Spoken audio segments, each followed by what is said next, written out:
Pemirsa, anggota unit reskrim Polsek Indralayo berhasil mengungkap kasus tindak pidana maling motor dengan bukti yang terekam dari CCTV.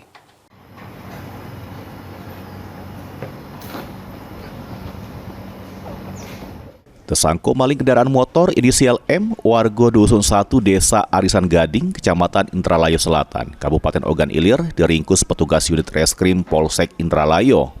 Kanit Reskrim Polsek Indralayo Aibtu Depriansa ngatoke. Penangkapan dilakukan pada Minggu 7 September 2025 sekira jam 1:30 sesudah dilakukan penyelidikan mendalam. Tersangka ditangkap di wilayah Desa Arisan Gading bersama barang bukti sepeda motor hasil palingan.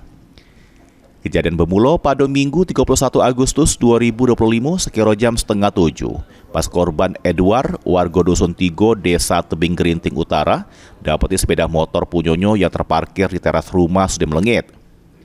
Akibat kejadian itu, korban mengalami kerugian sekira 4 juta rupiah, terus langsung melapor ke kejadian tersebut ke Polsek Indralayo.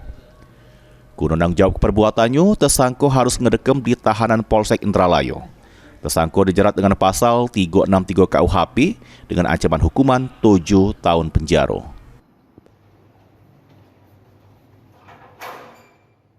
Bernama Mulis dalam perkara kasus tindak pidana pencurian yang terjadi pada hari Minggu tanggal 31 Agustus 2025 pukul 02.00 WIB.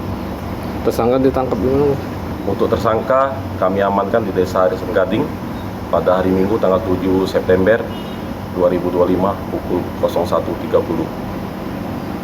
Selain tersangka, barang bukti yang diamankan? Selain tersangka, kami mengamankan barang bukti tindak pidana pencurian tersebut 1 unit motor Honda Versa. Ahmad Romawi, PAL TV.